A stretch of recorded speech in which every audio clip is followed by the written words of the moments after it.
Hi there, and welcome to this explainer. I'm Michelle, and I am honestly just so glad you're here today. For a lot of you joining me, the whole idea of moving or downsizing, it might just be a really quiet thought sitting in the back of your mind right now. And that is perfectly okay. You might have lived in your family home for decades, so I want to reassure you right off the bat, this is a safe, completely pressure-free space. We're just exploring those thoughts today, together, totally at your own pace. Let's be real for a second. If you're feeling overwhelmed by the very thought of packing up, please know you are absolutely not alone. It's incredibly common. We aren't just talking about throwing things into cardboard boxes here. You're making decisions about a lifetime of belongings and beautiful memories. Validating that emotional weight is actually the very first step. So let's look at how we can break this giant mountain down into gentle, manageable little steps. We'll start with phase 1, finding your why and taking your time.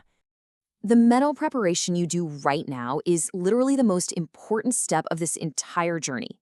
You really have to start with the why, not the what. Before you open a single drawer or even touch a roll of packing tape, you've got to define the deep personal purpose behind your move. Moving is a massive transition. Having a crystal clear reason for doing it is what anchors you. On those days when sorting feels just a little too hard, your why is going to be the guiding light that keeps you moving forward. So what does your why look like? Well, there are some really common motivations for homeowners over 50. Are you looking to free up some of your home equity? Or maybe you just want to reduce daily maintenance. I mean, nobody really wants to shovel snow in those brutal Chicago winters forever, right? Or perhaps the goal is simply getting closer to your family. I highly encourage you to look at these common reasons, figure out your specific motivation, write it down on a sticky note, and put it somewhere you can see it every single day. And please, whatever you do, give yourself room to breathe. The experts over at Senior Living note that starting at least 3 months ahead makes a significant difference. But honestly, a lot of folks find they need even longer than that. Downsizing is a deeply emotional process. It's not just a physical one. Rushing just leads to unnecessary stress.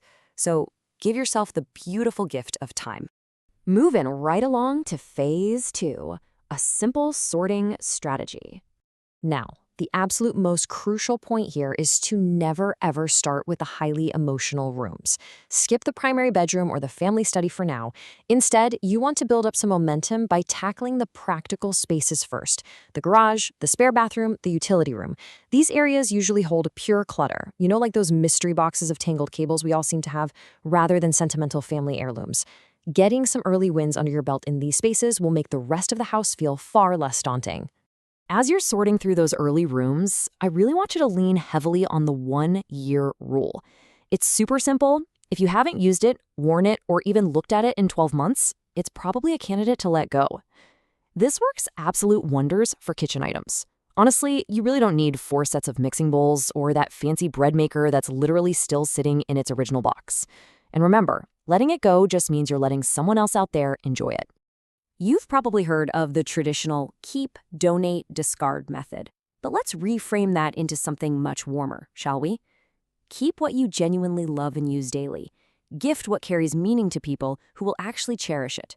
And finally, let go of the rest without a single ounce of guilt. Just renaming these piles completely changes how it feels to sort through a lifetime of items. It's so much more positive. Okay. Let's transition to phase 3, measuring smart and preserving memories. This next concept might actually be the most practical piece of advice you'll hear in this explainer today. Measure first and move second.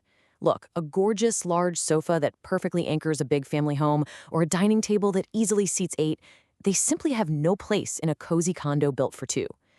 Please do yourself a huge favor and get a floor plan of your new space early on.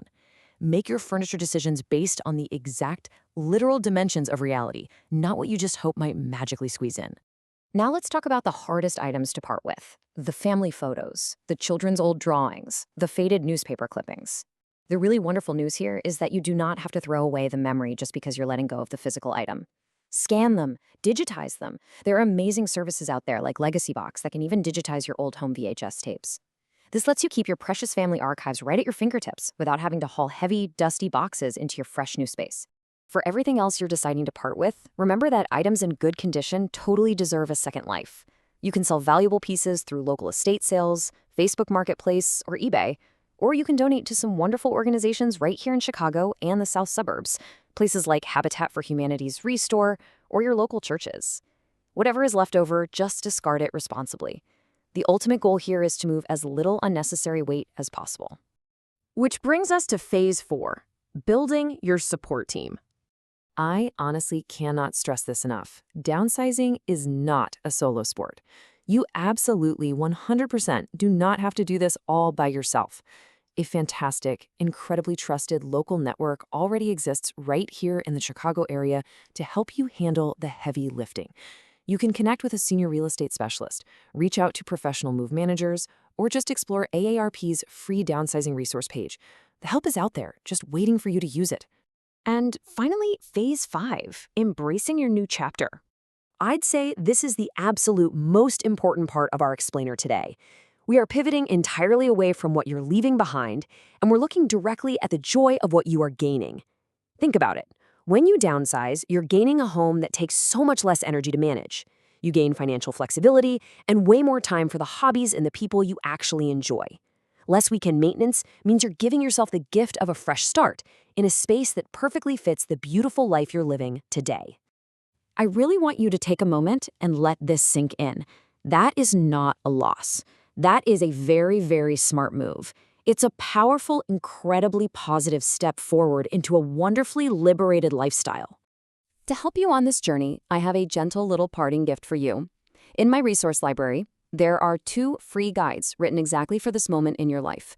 One is called 10 Ways to Make Downsizing a Bit Easier. That's going to give you a great practical step-by-step overview. The other is The Upside of Downsizing, which is absolutely perfect for a little encouragement on those days that feel just a bit tough. They are completely free and they're yours to use whenever you need them. So, I'm going to leave you with this final, exciting thought to ponder today. What does your specific next chapter look like? Whenever you feel ready to talk through what that might mean for your unique home and your specific situation, please know that the door is always open for a friendly chat. Absolutely no pressure, I promise. Thank you so much for exploring this with me today. Take your time, take a deep breath, and embrace all the beautiful possibilities ahead.